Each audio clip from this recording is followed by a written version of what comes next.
guys, for today's video, nagkaroon tayo ng sideline sa school.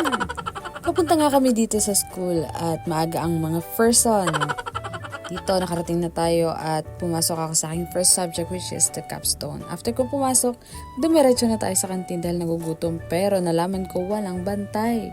Kaya ayan, ako muna nagkahera o diba, sideline yarn, doble-doble trabaho, chos. So dito magluluto tayo ng sinangag o diba, akala mo chef yarn. Yan, ingat-ingat dahil sa paghihiwa at baka makasama ang iyong kamay.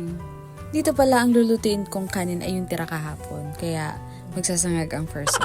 Ang lulutuin ko pala mga ka-vlog ay para sa aming mga teacher kasi sayang yung tirang kanin. Hindi mo naman na pwedeng ibenta, so ayan, niluto ko na lang.